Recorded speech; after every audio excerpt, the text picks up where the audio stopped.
반갑습니다. 김성문입니다.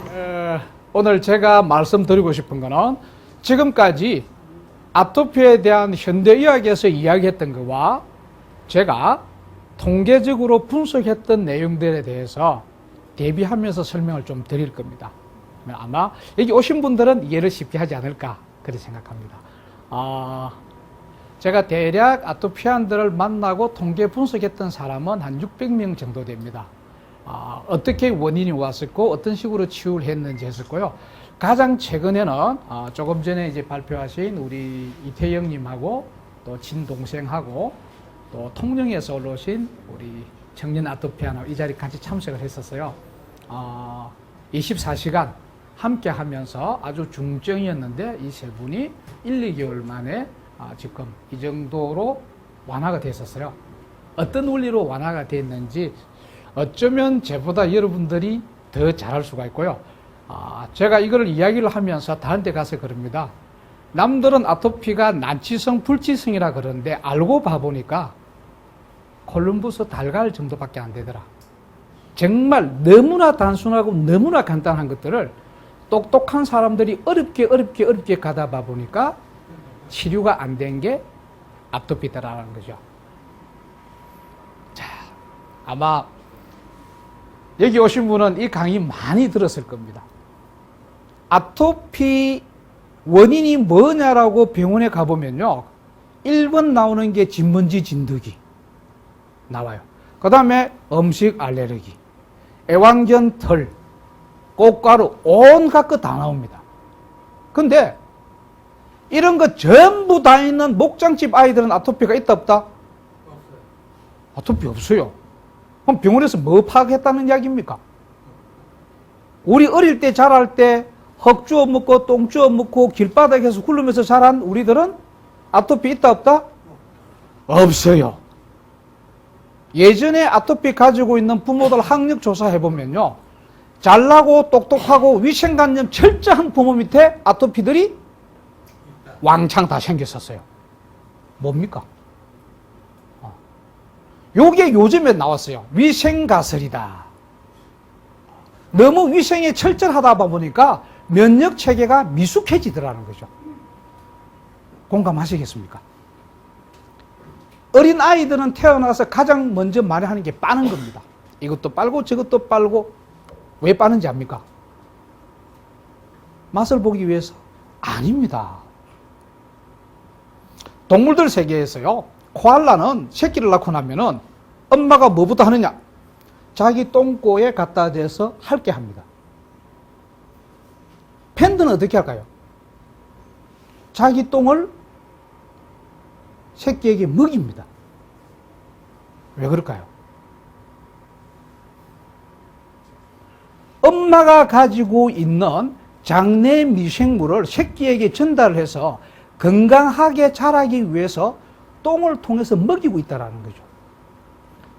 애들도 태어나서 온갖 것 다 빠는 거는 밖에 늘어져 있는 다양한 물질들을 넣어서 내 몸 안에서 면역 체계를 만들기 위해서 작용을 한다는 거죠. 자, 예를 하나 들어볼게요. 피톤치드가 좋은 겁니까? 나쁜 겁니까? 산에 가면 피톤치드 좋죠, 그죠? 근데 이 피톤치드가 왜 생긴 거죠? 식물이. 생존 보호하려고. 맞습니다, 선생님. 네. 자기가 살기 위해서 해충들하고 질환들 오지 말라고 내뿜는 게 피톤치드라는 거죠, 그죠? 그러면 그 밑에 우리 사람일까 했으면 우리한테 초기에는 이게 좋은 물질이었을까요? 나쁜 물질이었을까요? 초기에는 나쁜 물질이었어요. 그런데 이 나쁜 물질이 들어다 보니까 여기에 적응하기 위해서 우리 몸에서 더 강한 물질들이 생성되더라는 거죠. 그래서 피톤치드를 맞으면은 우리 몸은 더 건강해지더라는 거죠. 슈퍼 유산균하고 똥을 먹이는 거하고 조금 이해가 됩니까? 해서 지금은 학계에서도 많은 분들이 이 위생 가설을 인정을 하고 있습니다. 어디 가더라도 좋은 환경보다는 적당한 환경에 놓여 있을 때 건강해진다라는 내용입니다. 이제 오늘 내용이 아토피이기 때문에요. 아토피가 뭐냐고 하니까 25년도에 MD 코카라는 분이 이야기를 했습니다. 이건 모르겠다. 이상하다. 단어 자체가 모르겠다가 아토피입니다. 그래서 아직까지 아토피는 현대학에서 모르겠다로 되어 있습니다. 왜 모르느냐? 제가 해보니까요. 600명 만났는데 600명 원인이 다 다릅니다. 아토피의 원인은 지문처럼 다 달라요. 그러니까 의사가 매뉴얼대로 해서는 같을 수가 없다라는 거죠.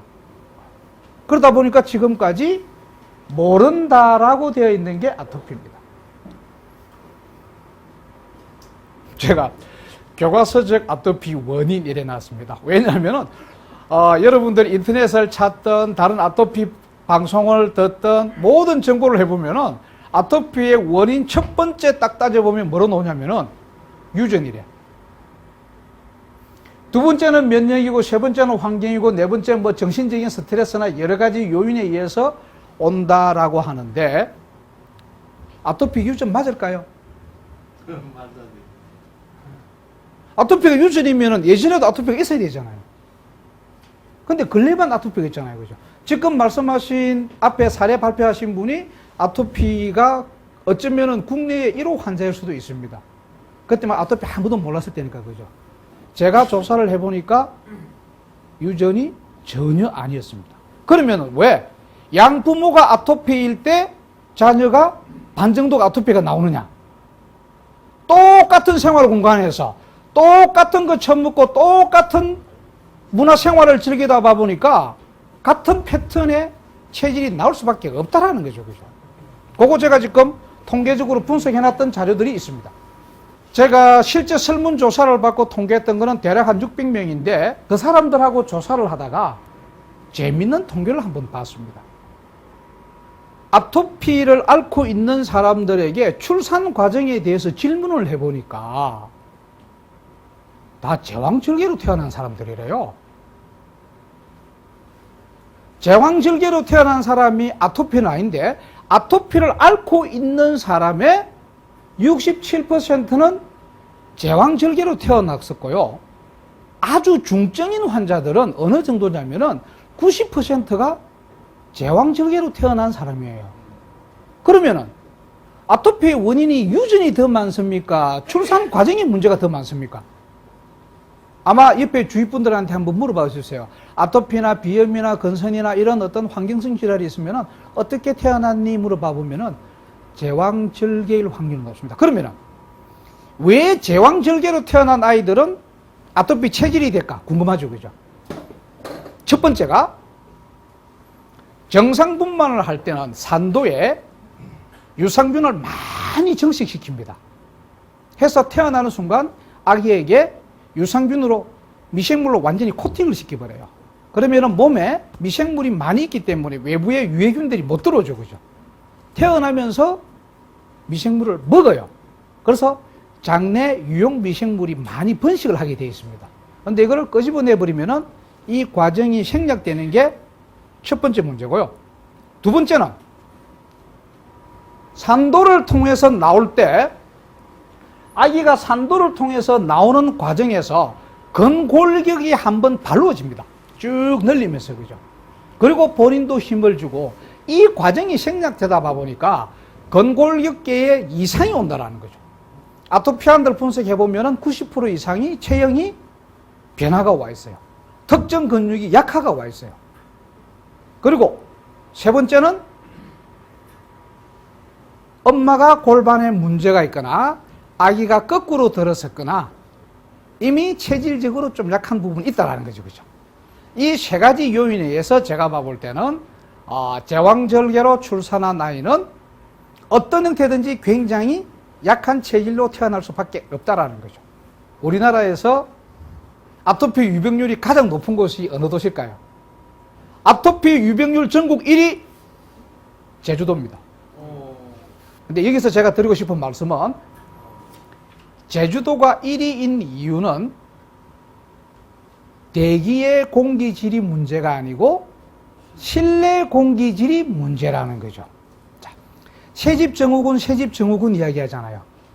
새집 공기가 나쁠까요? 신혼집 공기가 나쁠까요? 새집 나쁘죠. 새집보다가 더 나쁜 게 신혼집일 수밖에 없습니다. 신혼집은 도배장판 새로 다 하죠. 가구 새로 다 하죠. 새집은 도배장판만 새로 했는데 가구는 그래도 쓰던 거 가져가는 경우는 없잖아요. 그죠? 신혼집은 모든 게 새깁니다. 자, 온도가 높을 때 유해 물질이 많이 나올까요? 낮을 때 유해 물질이 많이 나올까요? 온도가 높을 때 유해 물질이 많이 나와요. 그래서 새집 들어갈 때 베이킹 아웃 하잖아요. 그죠? 온도를 왕창 올려서 유해 물질을 해고 환기시키고 하는 베이킹 아웃을 하는데 신혼집은 온도가 높습니까? 낮습니까? 높죠. 그죠? 그러다 보니까 신혼집의 공기질은 최악인 상태에서 결혼을 하고 살고 거기서 아기를 만듭니다. 태어난 아기가 생활하는 공간은 어디죠? 온도 왕창 칠한 PVC 장판에서 엄청난 유해 물질이 나오는데 아기는 24시간 거의 거기서 생활한다는 거죠. 대한민국에서 가장 공기질이 안 좋은 곳에서 생활하는 곳이 생활하는 사람이 영아라는 거죠. 이 상태를 누가 만들었다? 이해를 못한 부모들이 만들었고 이게 영향을 미칠지 모르고 이런 물질을 허가해준 정부 책임이 제가 볼 때는 상당히 많다고 보고 있습니다. 임신 중에 스트레스를 받아버리면은 엄마가 써야 될 호르몬이 부족하다 보니까 아기 호르몬을 빌려 써버린대요. 요게 뭐냐면은 부신피질 호르몬이고 스테로이드성 호르몬을 성숙되도 않은 아기 거를 엄마가 스트레스를 받으면 빌려 써버려요. 그래서 조사를 해보면요. 임신 중에 엄마가 무지막지 스트레스를 받았다 그러면은 아기는 아토피일 확률이 굉장히 높다는 거죠. 엄마가 스트레스를 많이 받고 제왕절개로 출산했다. 자, 요 정도 되면은 평생 조금 관리해야 될 정도로 아토피 체질로 태어난다는 거죠.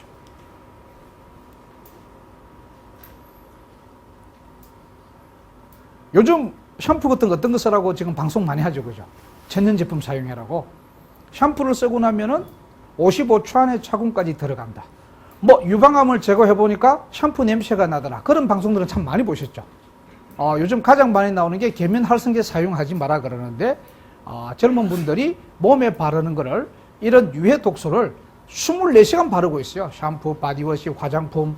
다시 저녁에 집에 가서 클렌징해서 화장 지우고 다시 기초 화장. 24시간 독소를 발라서 이 독소가 어디로 간다? 다시 또 태아한테 영향을 미친다라는 거죠. 얼마 전에 SBS에서 방송이 나간 걸로 알고 있습니다. 몸의 독소량을 체크를 해보니까요. 출산을 안 한 여자, 1명 출산한 여자, 2명 출산한 여자, 어떤 사람 몸이 가장 깨끗했을까요? 맞아요. 2명입니다. SBS에 나갔었어요. 그럼 뭡니까, 그러면? 출산하면서 몸에 있는 독소를 아기에게 대물림했다라는 거죠. 그죠? 아토피의 원인들이 이제 설설 밝혀지기 시작합니다. 그죠? 임신 중에 물어보면 뭘 먹었냐 하면은 밀가루, 빵, 우유, 아이스크림 그래 나옵니다. 그래서 먹거리 자체도 우리가 먹으면 안 되는 먹거리로 와 있다라는 거죠. 예전에는 정상분만을 했었고요. 출산하고 나면은 모유 수유를 했고요. 그 다음에 위생이 그렇게 깨끗하지 못했었고요. 그 다음에 대가족이 있다 봐 보니까 태일이 오더라도 태일은 이렇게 하면은 나아지노라고 하는 어르신들의 가르침이 있었는데 지금은 핵가족이 되다 보니까 그것도 없다라는 거죠. 그죠? 하고 항생제도 거의 사용을 안 했었는데 지금 어떻게 하고 있습니까? 제왕절개로 출산을 하고요. 24개월 정도 모유 수유가 좋다는데 아토피 있는 아이들 부모들한테 설문을 해보니까 보통 모유 수유 3개월 정도 나왔습니다. 6개월까지 간 사람이 40%가 안 됐었어요. 3개월 정도 모유 수유하고 끝내버리니까 또 면역 문제에 문제가 생기더라는 거죠. 그리고 아까 위생가스를 이야기했죠. 그죠? 너무 깨끗한 위생이 되다 보니까 면역 체계가 미숙해지더라. 재밌는 논문 발표가 있었습니다. 기생충이 있는 아이들은 아토피가 없더래요. 실제 그렇습니다. 기생충 박멸 다 하고 나서부터 아토피가 생기기 시작했대요. 이야, 여기서 우리가 얻어야 될 교훈이 뭡니까? 세균이 이 지구에 우리보다가 훨씬 오래된 30억 년 전부터 살아왔었고요. 우리는 몇백만 년 동안 세균하고 공존해서 살아왔었지 우리가 박멸하면서 살았지 않았다라는 거죠. 장래에 100조가 넘는 세균들이 살아가면서 내는 대사물질을 가지고 우리가 이렇게 건강하게 살아왔었는데 어느 날 항생제다, 구충박멸이다 먹다 봐보니까 장내 생태 환경이 어떻게 되어버렸어요? 완전히 무너져 버렸다는 거죠. 그 다음에 먹는 식품까지도 전부 다 멸균했다라는 거죠. 자, 이제 아토피의 원인이 유전적인 원인이 아니고 대략 밝혀지죠. 그죠? 결과적으로 임신 중의 문제가 평생 아토피로 간다라는 거죠. 여기서 제가 이제 아토피 상담할 때 가중치를 둡니다. 임신 중에 엄마가 스트레스를 많이 받았느냐? 임신 중에 엄마가 뭘 먹었느냐? 임신 중에 엄마 생활을 하고 양수가 어떤 상태였느냐를 가중치를 두고요. 태어나고 난 뒤에 태열이 있었느냐?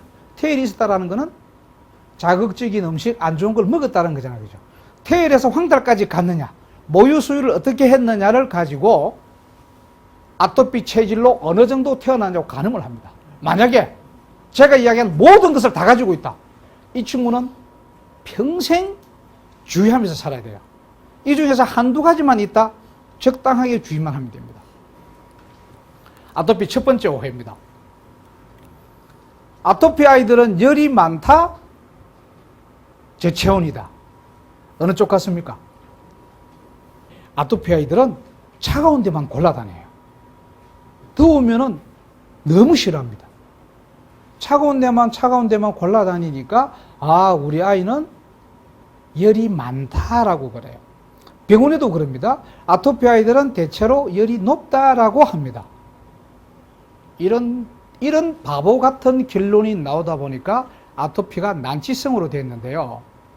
체온을 우리 체크하면 보통 어디에 체크를 합니까? 병원에 가서. 그죠? 아토피 아이들 귀에다가 딱 체온 체크해보면요. 전부 다 평균 어느 정도냐? 36.7도, 정상 체온보다가 조금 높게 나옵니다. 그러면 체온이 높은 겁니까? 낮은 겁니까? 정상이고 높은 거로 보이죠. 그죠? 저희들은 그 다음도 합니다. 배꼽 근처에도 온도를 딱 체크를 해보면요. 35도밖에 안 나와요. 그러면 이 아이는 체온이 높은 겁니까? 낮은 겁니까? 우리 몸에서 가장 따뜻해야 될 곳이 어디죠? 배, 손발이 따뜻해야 되죠. 머리는 차야 되죠. 차야 될 머리의 온도는 평균치보다 높게 나오고요. 나머지는 엄청나게 차게 나옵니다. 그러면 아토피 어떻게 해결될지 답 나왔습니까? 수성하경의 기본이 깨져 있죠. 그죠? 다 깨어져 있습니다. 그래서 다시 엄마한테 물어봅니다. 땀이 잘 납니까? 라고 물어보면은 땀이 난대요. 어디에 납니까? 하면은 머리에서만 난대요. 땀이. 다른 데 땀 나냐? 안 난대요. 머리에서만 땀이 나면 정상입니까? 비정상입니까? 비정상이죠. 아토피 아이들 90% 이상 똑같은 특징이 일어납니다. 다 머리에서 땀 나도 해요. 그러면 적분을 어떻게 해야 됩니까? 대략 답 나오죠. 그죠? 수성하강의 원리대로 하게끔 머리에는 땀이 작게 나고 전신에 땀이 날 수 있으면 아토피는 치유로 가는데, 현대 지금 아토피 치유 자료 봐보면요, 땀을 못 흘리게 하고 있습니다. 왜? 땀 내면은 가려워하니까, 본인이 싫어하니까 계속 저체온으로 더 가져가고 있습니다. 모든 병의 근원은 또 저체온이라고 그러잖아요. 그죠? 아토피 역시 저체온으로 간 가장 큰 이 부분에서 오해를 하고 있습니다. 다음 이제 면역 문제 이야기할게요. 면역의 기본 물질을 생성은 장에서 미생물들이 해요. 그래서 장내 유산균이 굉장히 중요한데, 가장 기본적인 호르몬의 패턴은 자율신경계하고 직결이 되어 있고요. 이 자율신경계는 수면 패턴하고 직결되어 있습니다. 전기가 보급되기 이전에는 우리 수면 패턴이 어떻게 했죠? 해지면은 자고 해 뜨면 일어났잖아요. 그죠? 뭐, 호롱불 켜놓고 있어 봐본들 얼마 못 있고 또 자야 되잖아요. 그죠? 그러면은 수면 패턴에 맞추어서 자율신경계가 움직였고요. 자율신경계에 의해서 호르몬이 움직이면서 면역의 밸런스를 이루었습니다.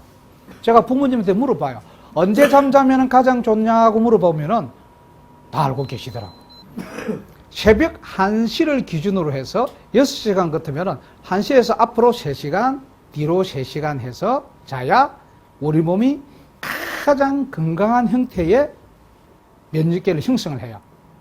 그러면은 몇 시에 주무셔야 되나? 10시. 그죠? 적어도 9시, 10시에는 잠자리에 들어야 되고 5시, 6시에는 일어나야 되는데 지금 그렇게 생활하는 사람이 몇 명이 될까요?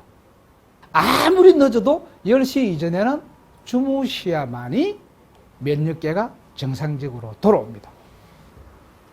예전에는 우리가 맵고 짜게 먹었죠. 어느 날부터 어떻게 했습니까?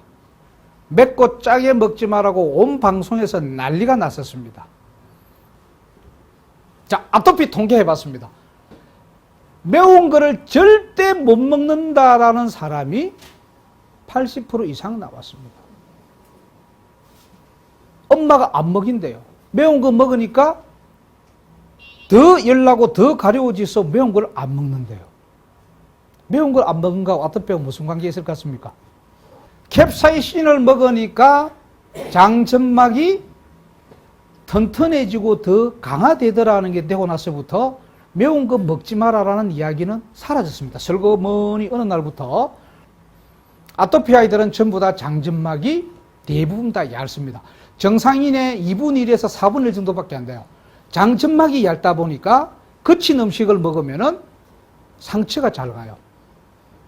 음식 알레르겐이 그냥 들어간다라는 거죠. 그래서 소화 덜 된 단백질이 음식 알레르겐으로 들어가서 문제를 일으키더라는 거죠. 아토피 처방에서 기본이 청양고추입니다. 청양고추 엄청 먹여요.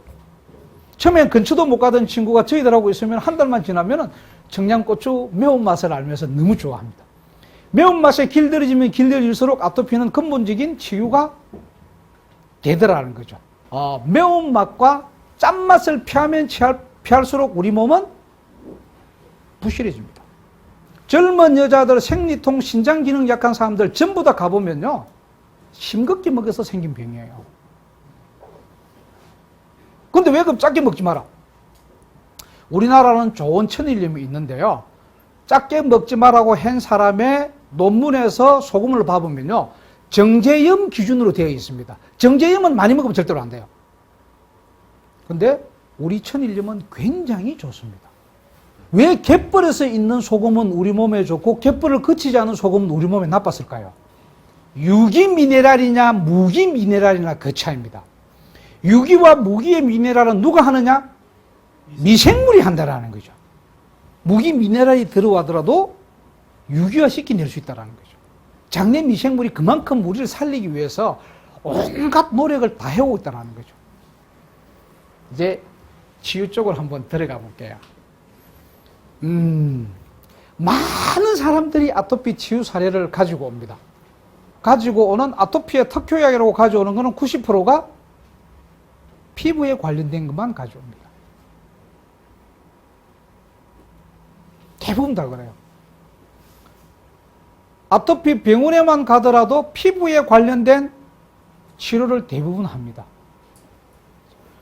원인은 다른 데 있는데 나타나는 결과를 가지고 치료를 하니까 일시적으로 좋아졌다 나빠졌다 하는 거죠. 아토피도 원인은 태어날 때부터 여러 가지 문제가 생겼는데 찾고 찾아가 보니까 장에 문제가 다 있더라. 장점막이 굉장히 얇더라. 장 안에 유용 미생물들이 없더라. 장의 연동운동 기능 자체가 약하더라. 이 세 가지 문제의 거의 길보가 되더라는 거죠. 요 세 가지만 해소를 시켜줘버리면은 아토피는 원인 치유가 되기 때문에 웬만한 거는 치유가 다 되더라는 거죠. 장점만 아까 제가 정상인이 어느 정도 나오다 그랬죠? 4분의 1에서 2분의 1 정도 수준 나왔습니다. 장내는 유해균이 우위가 되어 있었습니다. 장 기능은 약해져 있었습니다. 머리는 온도가 높았고 복부와 하체는 저체온이었습니다. 공통적으로 이렇게 나왔다는 거죠. 그리고 체성분을 딱 체크를 해보면요. 놀랍게도 아토피 아이들은 거의 다 영양실조예요. 여러분들이 아토피 음식을 어떻게 해야 되냐고 인터넷에 검색해보면요. 먹이면 안 된다는 음식만 한 7, 80가지 나오고 있어요. 왜 먹이면 안 돼? 먹이가 건강을 이겨내죠, 그죠? 원인을 모르다 보니까 무조건 음식만 건기시키다 보니까 아토피 애들은 딱 두 가지가 나옵니다. 배짱 말라서 저성장으로 자그만하게 기력이 없거나 엄마 몰래 많이 먹어서 뚱뚱하거나 두 부류밖에 없습니다. 정상 부류는 아토피는 거의 없습니다. 음식 통제 때문에 생긴 문제라는 거죠. 일단은 아토피는 유해 환경 때문에 생긴 문제이기 때문에 유해 환경을 다 회피시켜야 됩니다. 회피시키는 거는 일상생활을 하는데 벽지, 장판, 가구 이런 데서 굉장히 유해 환경 물질이 많이 나와요. 그래서 저희들이 권하는 거는 그냥 천연 벽지, 천연 장판, 그리고 가구는 새 가구는 부모님 드리고 부모님 썼던 오래된 가구를 쓴다면 굉장히 좋다고 합니다. 그리고 일상용품은 샴푸는 웬만하면 쓰지 마라. 천연 샴푸 아직까지 국내에 없습니다. 차라리 비누 쓰는 게 훨씬 낫습니다. 다음에 음식입니다. 음식은 먹으면 안 되는 건 많죠. 밀가루 음식 무조건 먹으면 안 됩니다. 500식품들, 그죠? 조미료 먹으면 안 되고 흰설탕 먹으면 안 되고 기본적으로 우리 선조들이 먹지 않았던 음식들은 거의 다 피해주면 됩니다. 아토피안들은 스트레스를 받아버리면 굉장히 빠르게 아토피가 확 도져버립니다. 스트레스를 받으면 왜 아토피가 도질까? 정답은 스트레스를 받으면 장에 안 좋은 물질들이 나와서 유익균들을 죽여버린대요. 제2의 뇌가 장입니다. 하등 동물들은 봐보면요, 뇌가 없고 장이 뇌 기능을 하고 있어요. 그래서 스트레스를 받으면 장내 균에게 치명적인 상해를 입히는 게 스트레스입니다. 그러니까 안 그래도 아토피들은 유해균이 우위에 가 있는데 스트레스를 받아보니까 더 극심하게 나온다는 거죠. 활성산소가 나쁘다지만 몸에 있어야 되고 스트레스도 적당하게 조금은 있어야 돼요. 이게 이제 많아지니까 문제가 생기는 건데 따뜻하게 포옹해주고 이야기해주고 그 피부를 정말 정성스럽게 만지면서 스킨케어를 해줘요. 스킨케어의 효과보다 무슨 효과가 더 많다? 자존감 회복과 스트레스 관리에 훨씬 더 효과가 높다라는 거죠. 그래서 무조건 아토피 케어에서는 저희들이 스킨케어는 필수로 가져가고 있습니다. 지금 봐보면은 일반인들도 전부 다 비만형 영양실조에 나와 있습니다. 여기도 아마 체크해보면은 영양실조 굉장히 많이 나올 겁니다. 무슨 영양실조? 미네랄 영양실조가 다 오고 있습니다. 미네랄이 왜 부족한지는 강의 많이 들었었죠. 그죠? 토양 미생물부터 없애버리면은 우리 몸에 들어올 수 있는 미네랄들은 없어져 버린다는 거죠. 음식 처방은 초기에 강하게 하면 할수록 효과가 빨리 와요. 초기에는 아주 과하게 미네랄과 유산균 처방을 많이 한다는 거죠. 하면은 영양에 대한 문제들은 대부분 일주일에서 2주일 안에 영양 밸런스는 돌아왔었습니다. 오래 안 걸렸었어요. 아토피는 체온 관리가 굉장히 중요합니다. 아까도 기본적으로 많이 했었죠. 그죠? 아토피 있는 애들한테 미지근한 물 그러면요 38도 끝으면 뜨거 못 들어갑니다. 그럼 몇 도가 미지근하냐? 체온보다 낮은 온도가 미지근하대요. 24도, 25도로 가면은 더워서 못 살겠어요, 깝깝해요, 가려워요 하다가 27도가 딱 올라가면은 추워요. 추워도 너무 추워요. 밖에 못 있겠어요. 그래요. 왜 그럴까요? 아토피가 어느 정도 나아가니까 안에 있는 냉기들이 그때부터 뿜어져 나오는 거예요. 그래서 그때부터는 30도에서 생활을 합니다. 아토피는 많이 완화됐다는 거죠.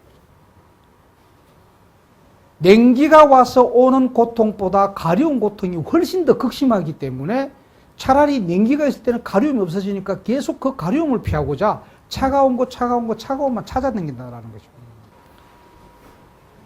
아토피가 언제 악화되냐 하면은 가을부터 악화된다 그래요. 대부분 다가. 아니 똑같은데 왜 가을 되면 계속 악화돼요? 다른 이유 하나도 없습니다.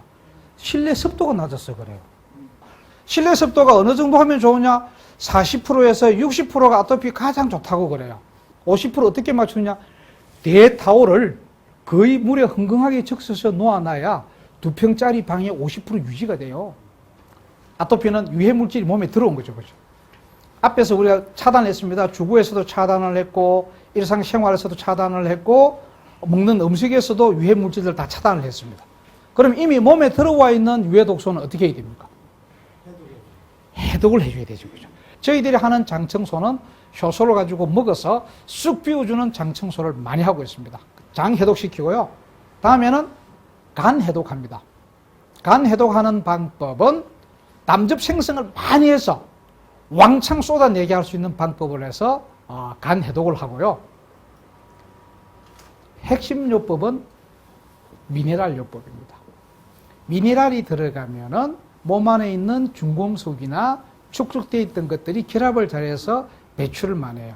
기본적으로 미네랄이 부족하지만은 해독을 하기 위해서 반드시 필요한 것은 효소와 미네랄이 반드시 필요합니다. 그래서 효소와 미네랄 처방을 초기에는 과하게 많이 해줘요. 그리고 피부로 해독할 수 있게끔 땀 흘릴 수 있는 강한 운동 등과 아니면은 입욕을 많이 시키고 있어요. 오늘 제가 아토피 했던 강의의 핵심 중의 핵심은 마지막 이 부분입니다.